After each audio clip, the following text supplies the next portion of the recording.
नमस्कार, आपका मेरे इस चैनल पर स्वागत है जिसका नाम है गोल्डी कुमारी। मैं अपने इस चैनल पर रिच डैड पुअर डैड के वीडियो बना रही हूँ। आजकल मैं ये बुक पढ़ रही हूँ। रिच डैड पुअर डैड हमें हमारे आर्थिक ज्ञान को बढ़ाने में मदद करती है।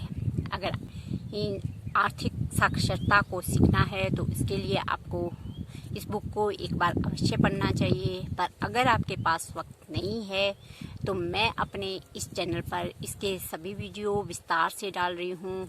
अब तक मैंने इसकी प्रस्तावना से लेकर के अध्याय 2 तक के पूरे वीडियो बना दिए हैं। अध्याय 3 और सबक 3 को इस चैनल में अपलोड कर रही हूँ, जिसका एक पार्ट मैंने बना दिया है। इसका दूसरा पार्ट शुरू करने जा रही हूँ। रॉबर्ट आगे लिखते हैं कि आर्थिक सुरक्षा पाने के लिए व्यक्ति को अपने खुद के काम पर ध्यान केंद्रित करना चाहिए। आपका काम आपकी आय नहीं, आपकी संपत्ति वाले कॉलम के इर्द गिर्द घूमता है। ऐसा पहले बताया जा चुका है।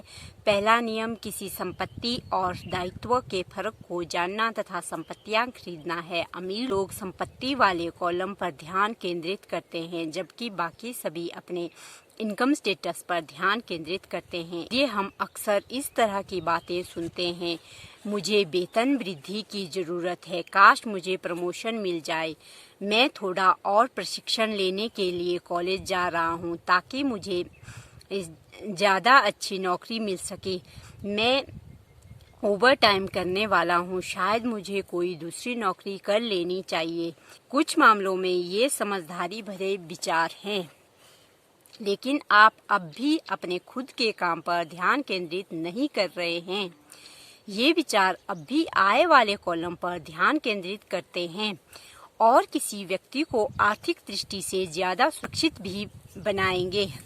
जब इस अतिरिक्त पैसे का इस्तेमाल आमदनी देने वाली संपत्तियां खरीदने के लिए किया जाए, बहुसंख्यक गरीब और मध्यम वर्गीय लोग आर्थिक क्षेत्र में रूढ़िवादी होते हैं, जिसका मतलब है मैं जोखिम लेने में समर्थ नहीं हूँ। इसका बुनियादी कारण यह है कि उनके पास कोई वित्तीय आधारशिला नहीं है।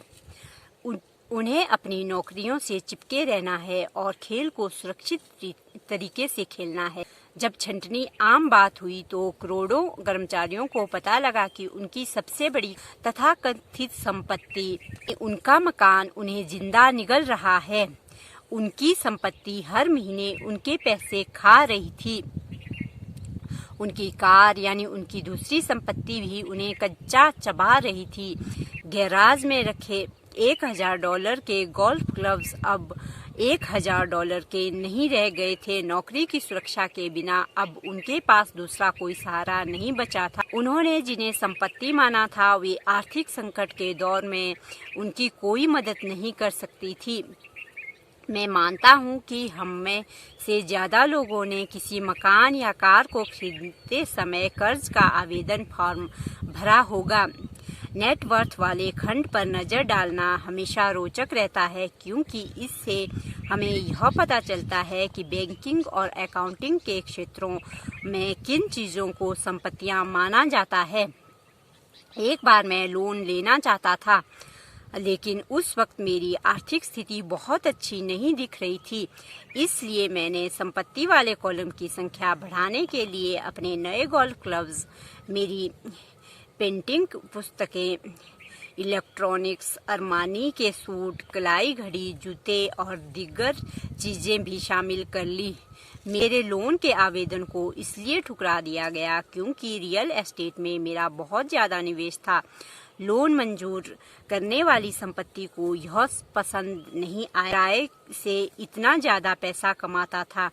वे जानना चाहते थे कि मेरे पास तनख्वाह वाली सामान्य नौकरी क्यों नहीं है। उन्होंने अरमानी सूट, गोल्फ क्लब्स या पेंटिंग कलेक्शन पर कोई आपत्ति नहीं की। जब आप सामान्य सांचे में नहीं ढलते हैं तो जीवन में कई बार मुश्किल होती है। मैं हर बार सिहर जाता हूँ जब भी मैं किसी के मुंह से सुनता हूँ कि उनकी नेटवर्थ 10 लाख या $1 लाख है। नेटवर्थ सटीक पैमाना नहीं है। और इसका मुख्य कारण यह है कि जिस पल आप अपनी संपत्तियों को बेचना शुरू करते हैं उसी पर आपको मुनाफे पर टैक्स देना पड़ता है। आय कम होने पर बहुत सारे लोग गहरी आर्थिक परेशानी में फंस जाते हैं।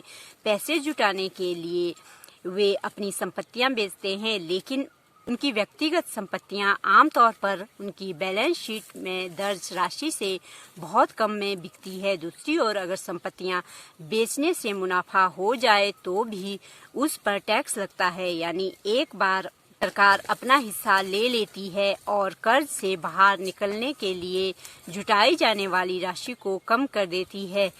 इसीलिए मैं कहता हूँ कि किसी की नेटवर्थ अक्सर उसके अनुमान से कम होती है। अपने खुद के काम पर ध्यान केंद्रित करना शुरू करें। दिन की नौकरी करते रहें, लेकिन असली संपत्तियां भी खरीदना शुरू करें। ऐसे दायित्व या निजी सामान ना खरीदें जिन्हें एक बार घर लाने के बाद उनका मूल्य कम हो जाए। जिस पल आप किसी नई कार को शोरूम से चलाकर बाहर लाते हैं उसकी कीमत 25% कम हो जाती है, यानी यह सच्ची संपत्ति नहीं है, ताकि आपका बैंकर इसे संपत्ति की सूची में लिखने देता है। मैंने अपने $400 के नए गोल्फ टाइटैनिक ड्राइवर से जिस पल खेलना शुरू किया उसी पल उसका मूल्य घटकर $150 हो गया। अगर आपको मेरे ये वीडियो अच्छे लग रहे हैं और आपको जानना है कि इस बुक में आगे क्या लिखा है, तो इसके लिए आपको मेरा ये चैनल सब्सक्राइब करना होगा और साथ में घंटी के आइकन को दबाना होगा। और इसके साथ ही मेरा आज का वीडियो यहीं ख़त्म होता है। अगले वीडियो में फिर मिलेंगे। अगर वीडियो अच्छी लगे तो वीडियो को लाइक कर देना।